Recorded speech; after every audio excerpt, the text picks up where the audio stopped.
Savez-vous comment on écrit une bonne histoire? Certaines personnes pensent qu'il est impossible de savoir comment écrire une bonne histoire, car, selon eux, il n'existe aucun facteur qualitatif et ou objectif dans le monde de l'écriture. Sauf que ces gens n'ont jamais écrit d'histoire de leur vie et n'ont aucune expérience en littérature, donc vous vous doutez bien qu'on va pas les laisser entrer dans le débat pour écouter leurs inepties. Car en réalité, on sait parfaitement comment écrire une bonne histoire, et ce depuis des milliers d'années déjà, notamment avec les contes et récits héroïques de la Grèce antique par exemple. Par extension, on sait donc ce qui fait qu'une histoire a le potentiel de plaire au plus grand nombre. C'est pour ça par exemple qu'un Dragon Ball a explosé en popularité et a créé par son inspiration des dizaines d'œuvres qui ont explosé à leur tour. Mais tous ces facteurs dont je vous parle, on va pas forcément tous les énumérer, décortiquer et décrire de bout en bout dans cette vidéo. Déjà parce que ça mérite une vidéo à part entière, mais aussi parce que c'est pas le sujet. Certains de ces facteurs sont respectés dans l'œuvre dont on va parler aujourd'hui, même durant son final, donc c'est parfaitement inutile de faire une analyse complète qui ne répondra pas à la question initiale soulevée par cette vidéo, pourquoi le final de Naruto a déçu tout le monde.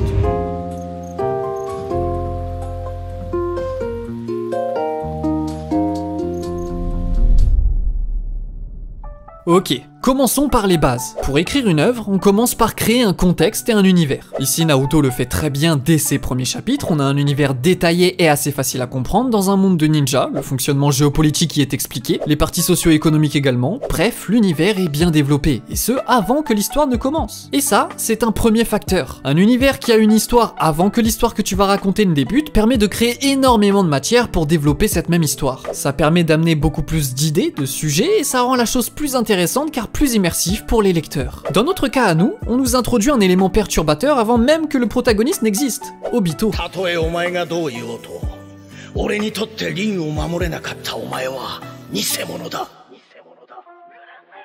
Ce personnage a une importance capitale dans Naruto, déjà parce qu'il va faire le lien entre plusieurs histoires et personnages à travers le temps de son univers, mais aussi parce qu'il résonnera à travers le protagoniste. Dans une bonne œuvre, on se doit donc d'introduire des éléments à l'avance, même quand ceux-ci ne vont pas être utilisés pendant une bonne dizaine d'arcs narratifs par exemple. Car quand vient le moment où on utilise ces fameux éléments, des tonnes de liens commencent à se créer dans tous les sens, c'est comme ça qu'on écrit une bonne histoire. On en complexifie la structure narrative, au moins dans le fond. Mais du coup pour Naruto, on a cet élément, alors quel est le problème? Eh bien le problème est que l'œuvre n'a pas su s'arrêter au bon moment. Pire encore, l'auteur avoue de lui-même qu'il ne savait plus comment terminer son histoire. À partir de là, il avançait dans le brouillard. C'est là un point très important. Prévoir ce que tu vas faire ou au moins savoir où tu te diriges t'évite de faire des erreurs grossières dans ta narration qui rendront un bout de ton histoire ou pire, son final inintéressant ou gâché. Alors l'idée ici n'est pas de rejoindre les débiles qui pensent que Naruto aurait dû se terminer à l'arc Pain. Pareil pour eux, ils n'ont jamais écrit une histoire de leur vie, alors on ne les écoute pas. Si Naruto se terminé à l'arc Pain et qu'il devenait par exemple Hokage pour boucler son rêve, eh bien ça pose énormément de problèmes pour la narration. Certes, le final est plus ou moins satisfaisant, mais de l'autre côté, énormément d'éléments restent en suspens, voire ne seront jamais développés. Vous avez déjà tous vu des œuvres qui se terminent correctement, mais qui vous frustrent car des questions restent en suspens. C'est totalement le cas ici. Pire encore, on jette des développements à la poubelle qu'on a pourtant pris soin d'introduire. Non, là où Naruto aurait dû s'arrêter, c'est avec la défaite d'Obito. On peut certes revenir sur des maladresses de développement et des choix scénaristiques plus ou moins douteux, mais au-delà de ça, c'était parfait. Pourquoi ? Tout simplement parce que l'œuvre pouvait se terminer avec tout ce qu'elle avait introduit. Obito, Kyuubi, l'Akatsuki, Madara, Kakashi, les Kage, la seconde grande guerre ninja, et j'en passe. Tous les éléments qu'on avait introduits dès le premier chapitre trouvaient leur conclusion ici. Bref, c'est la règle. La fin de votre histoire doit boucler le début de votre histoire. Cette règle crée une cohérence sans faille qui vous évite bon nombre de problèmes et permet de boucler votre histoire efficacement. Évidemment qu'on peut faire autrement, mais pas sans avoir quelque chose d'intéressant et cohérent à raconter. N'est-ce pas Boruto ?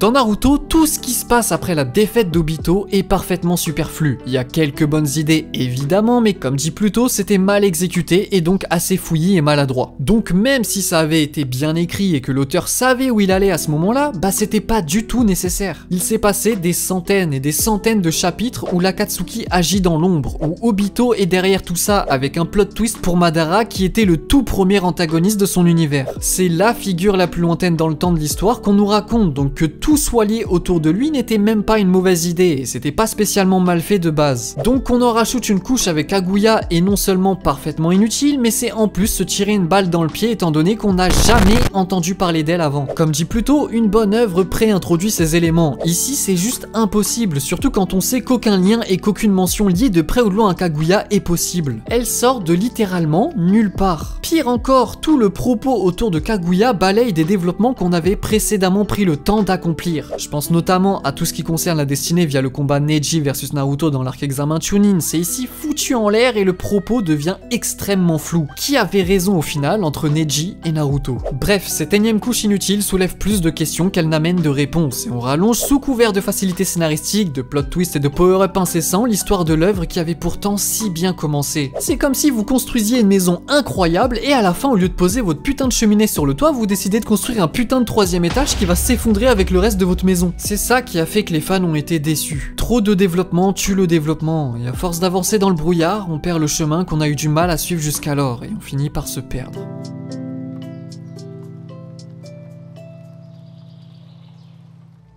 Bref, ceci étant dit, c'est déjà la fin de cette vidéo, j'espère qu'elle vous aura plu, n'hésitez pas à la liker, à la partager si c'est le cas, à vous abonner à la chaîne si ce n'est pas déjà fait, et en attendant une toute prochaine vidéo, je vous dis ciao tout le monde.